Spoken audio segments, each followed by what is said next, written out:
Au nord du Mali, dans la région de Kidal, la situation sécuritaire connaît une évolution particulièrement préoccupante ces derniers jours.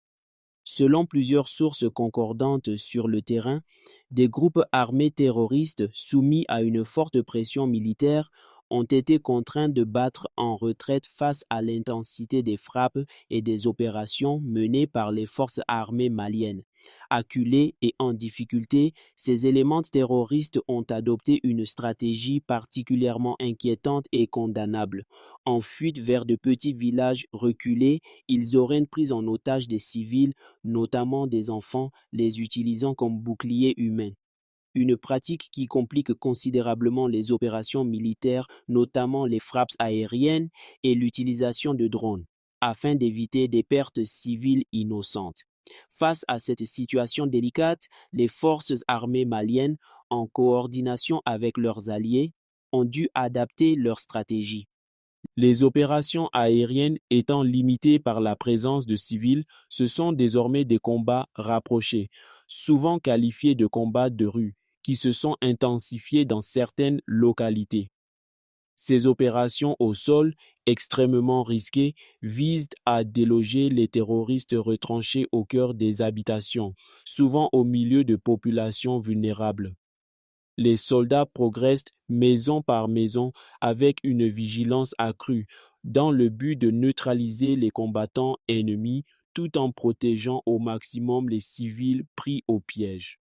Malgré ces contraintes majeures, plusieurs sources indiquent que les forces maliennes ont réussi à interpeller certains individus suspectés d'appartenir à ces groupes armés.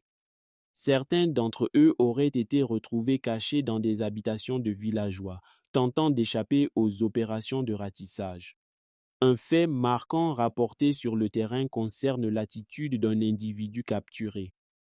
Celui-ci aurait tenté de tenir des propos visant à amadouer les forces, en prononçant des slogans favorables aux autorités maliennes. Une tentative qui n'aurait pas influencé les militaires déterminés à faire respecter la loi et à poursuivre les procédures conformément aux règles en vigueur. Ces événements mettent en lumière la complexité du conflit dans cette région du Sahel. L'utilisation de civils comme boucliers humains soulève de sérieuses préoccupations sur le plan humanitaire et démontre le niveau de danger auquel sont exposées les populations locales. Dans ce contexte, les autorités militaires maliennes poursuivent leurs efforts pour adapter leur stratégie. L'objectif reste double: neutraliser les groupes armés tout en assurant la sécurité des civils. Des opérations plus ciblées, basées sur le renseignement et des interventions précises, semblent désormais privilégiées. Par ailleurs, la situation à Kidal s'inscrit dans un cadre plus large, celui des défis sécuritaires auxquels font face plusieurs pays de la région du Sahel. Les groupes armés continuent d'exploiter les zones difficiles d'accès et les failles sécuritaires pour mener leurs actions. Cependant, les récentes opérations montrent également une volonté accrue des forces locales de reprendre le contrôle du terrain. La coordination des unités, l'adaptation des tactiques et la présence renforcée dans certaines zones témoignent d'une stratégie en évolution. Il est important de souligner que les informations en provenance de ces zones restent souvent difficiles à vérifier de manière indépendante, en raison de l'accès limité et des conditions de sécurité. Néanmoins, les témoignages et rapports convergent vers une intensification des opérations et une pression accrue sur les groupes armés. Pour les populations civiles, la priorité reste la sécurité et le retour à une vie normale. Les habitants des zones touchées vivent dans un climat de peur, pris entre les affrontements et les risques liés aux représailles. Les prochains jours seront déterminants pour l'évolution de la situation dans cette partie du Mali.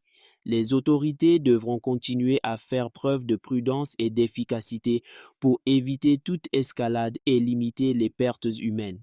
En attendant, la communauté internationale reste attentive à l'évolution de la situation, notamment en ce qui concerne le respect du droit humanitaire et la protection des civils. Cette situation rappelle une fois de plus que la lutte contre le terrorisme dans le Sahel reste un défi complexe, nécessitant des réponses à la fois sécuritaires, politiques et sociales. Nous continuerons à suivre de près l'évolution de cette situation et à vous tenir informés des derniers développements.